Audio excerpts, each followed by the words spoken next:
It's some years since I worked with the Schmincke Paint Company to develop with them their range of calligraphy gouache, available at Cornellison. Website is here.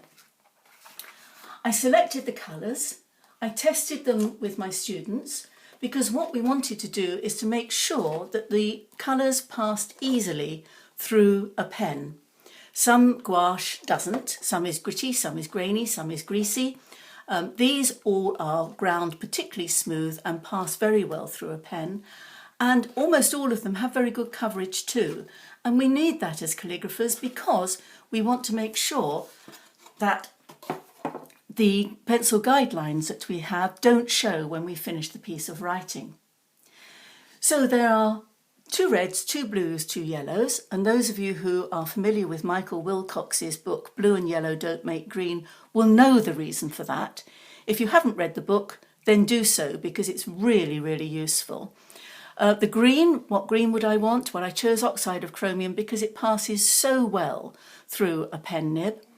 The brown, well, browns are much of a muchness, but burnt sienna mixed with ultramarine blue produces the most wonderful grey. Jet black is the fabulous, intense black.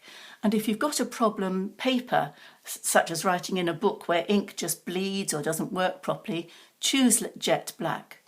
Schmincke wanted to include ivory black, which is much more silky, almost with a bluish tinge to it. And that's the only reason you've got 2 blacks there. White. I'm sorry, purists, but life is too short to have a mixing white and an opaque white. What I want to do is I want a white which, when I write on a dark paper, makes that stroke intense and I don't have to go over it. And the same with painting a miniature. With the tiniest amount of paint on a brush, I want to paint that in one line and it can be seen. Gold pearl is, in my opinion, the best gold metallic gouache there is. It's got mica in it so it doesn't tarnish. Wonderfully creamy to use. And red pearl, similar, lovely red colour with great intensity. Using metallic gouache is a little bit of something that you need to learn. It's on my DVD and also in my book, Illumination Golden Colour, available from my website here. Now, perhaps at this point I ought to stress that I'm not paid for this. I was paid to develop the colours, but Schmincke don't pay me a consideration for every set that they sell. I just need to make that clear. So in terms of mixing, let's have a look at this. So this red, which is vermilion, has a little bit of yellow in it. So if we mix that with the yellow cadmium that has a bit of red in it, we get a good orange. If we mix that yellow with a bit of red in it with a red madder that has a bit of blue in it, we don't get such a pure orange. But that red madder, which has a bit of blue in it, mixed with ultramarine, which has a bit of red in it, gives us a good purple. Now, madder mixed with Paris blue has a bit of yellow in it, doesn't give us such a good purple. But Paris blue mixed with lemon yellow, a blue that has yellow in it, a yellow that has red in it, gives us a good green. Lemon yellow mixed with ultramarine, a yellow that has blue in it, a blue that has red in it, gives us a less pure green. But that ultramarine mixed with burnt sienna gives us this fabulous grey. It really has a lot of, I don't know whether you can say texture with a paint, but it has a lot of depth in it. And you can vary the types of grey such that you can make it slightly more blue, slightly more red, and it's really quite a nice afternoon or half an hour just to mix the two together and see what variations that you can get. Oxide of chromium is perhaps a little bit bland, and so I've added a bit of burnt sienna, a bit of blue in it, just to give it a little bit more fun. So these colours are available in a set. The sets are available from Cornellison, and we have a really fantastic offer from Cornellison through my website. Have a look at the Schmincke Calligraphy blog on my website for this fantastic offer, which is available for a limited amount of time for people who subscribe to my free monthly online newsletter. So when we're mixing the paint, most of the palettes that are available are quite wide. They're suitable for people who use watercolour to get big wide brushes in. For us as calligraphers, they're too wide really because the water evaporates so quickly. We need very little paint, and the paint that we use might have to last us for an afternoon or even for a couple of days. And so I use these science crucibles, which often come with a very convenient lid. And so having mixed, we can just pop the lid on and can save it for a length of time. I don't throw anything away. So here is some vermilion that in a palette that I've been using for at least 10 years. I don't add anything to it apart from water when I want to reconstitute it, and I think if there's not enough paint left in there, then I just squidge out a little bit more. And this applies to palettes too. These are the palettes that I use for miniature painting, these porcelain palettes with a number of wells in. It looks mucky, but all these paints work, and these are paints that I also use with my classes.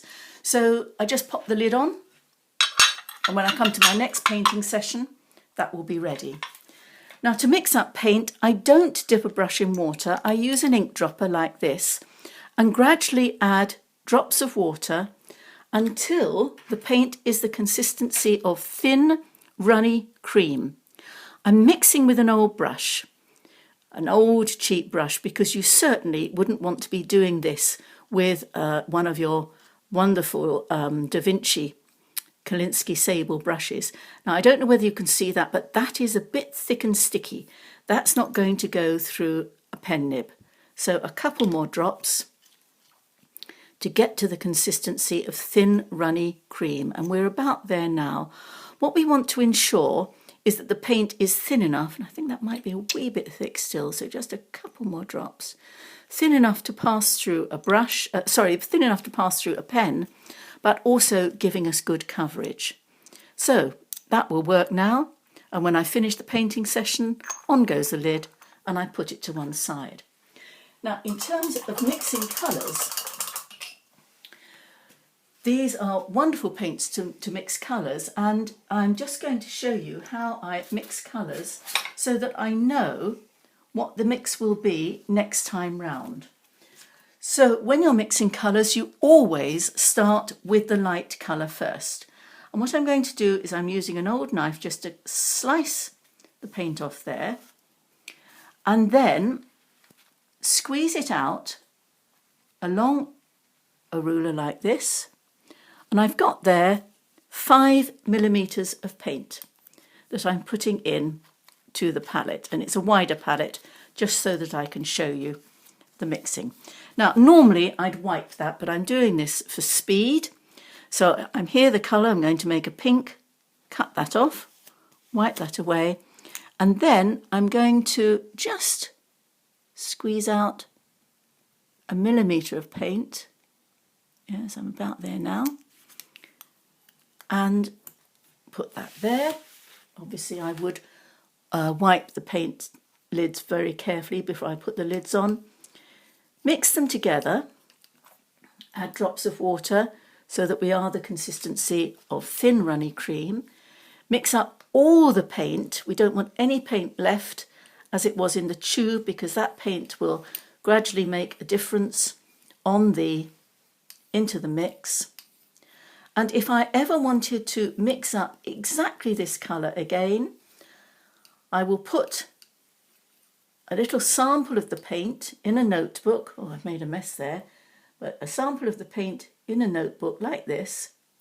And then beside it, I'll write 5 millimetres of white, 1 millimetre of madder red. And I know that that colour can then be reproduced. So to get these colours, go to the website of Cornellison. To get a special offer, go to my website and look at the Schmincke on the blog, Schmincke Calligraphy Gouache, where there's more about Schmincke Calligraphy Gouache. And I do have a special offer in connection with Cornellison. And again, I don't get paid by them, for people who want to get this wonderful set of 13 colours.